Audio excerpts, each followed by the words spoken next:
And that is what they want to keep from us so that we will serve the control system, because they got no chance when we realize that's who we are. You know, people talk about the human mind as if it's like the arbiter of human awareness and perception. It isn't.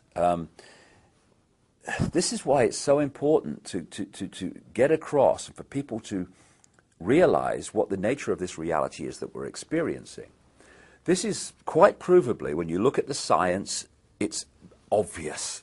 We live in a virtual reality universe. It's like a three-dimensional holographic version of the internet. If you go on the internet in Australia or South Africa or South America or Los Angeles, you're all accessing the same collective reality through the computer.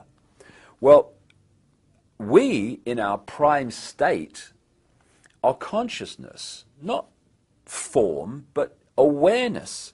And this awareness experiences this tiny frequency range we call this world, just a tiny frequency range called visible light, through a interface called body-mind.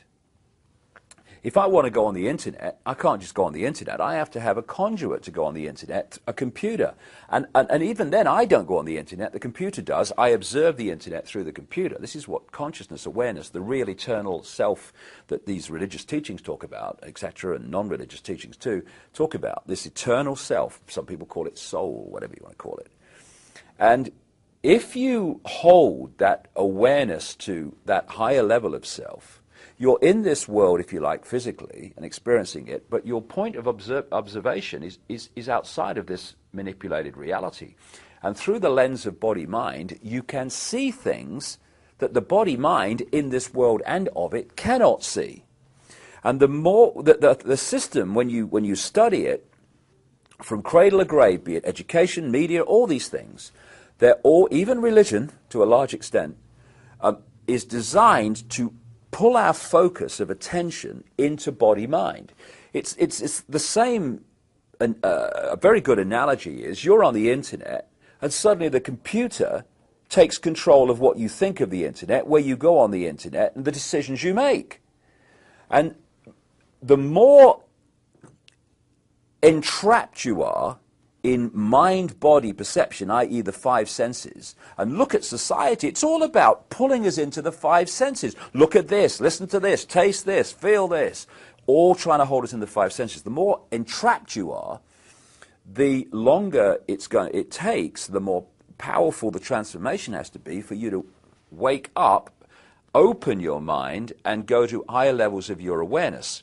What has been happening, I've seen this all over the world, I've been to 50 countries, it's happening everywhere over the last 20 years, is more and more people are going through this process, they call it transformation, whatever, where they open their mind and they let their true self consciousness in. Now, consciousness is looking from this perspective, mind's looking from here, and that's why they want to keep us entrapped in mind-body perception, because we're looking here, we can see one dot, maybe two dots at a time. We can't connect the dots and see what's going on. Once you become conscious beyond body-mind, suddenly, oh, I can see how it fits together now. I've come across people only recently who've gone from this to this in literally weeks. Why couldn't I see it before? They say it's so obvious, because you were there before and now you're there. That's why it's obvious. And so this fork in the road, where people are deciding, are they going to keep on the way we're going and end up in this fascist control system, or are they going to go this way and break out into true freedom? In many ways, fundamentally, not in many ways, this fork in the road is, are you going to stay in mind and think you are Fred Jones, born in Pittsburgh in 1942, that's who you are? Or are you going to open your mind to who you really are, which is consciousness, infinite, eternal consciousness, having an experience as that man born in 1942, whatever I said. And that's the difference. Once you realize that our name, our job, our experience is just that, an experience, and we are consciousness, that change of point of perception, point of observation of this world transforms everything. You go from this to this And you can see what the control system doesn't want us to see, and that's why the control system is absolutely structured to hold us in that state.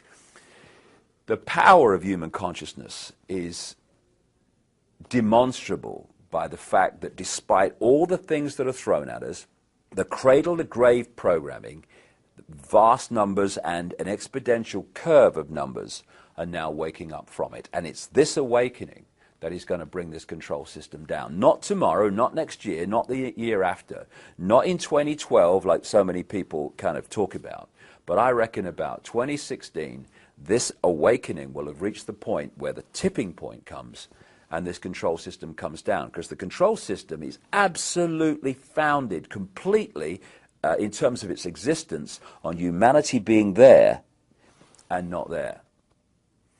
And so they may seem confident and arrogant, and it may seem like that, and it will seem that for a few years, but it's coming down, and it's coming down because humans are waking up. And this appears to be what's going on in the world, but actually it's just a stage show that manipulates human perception so that we accept things happening which increase all the time the control of this system over the mass of humanity.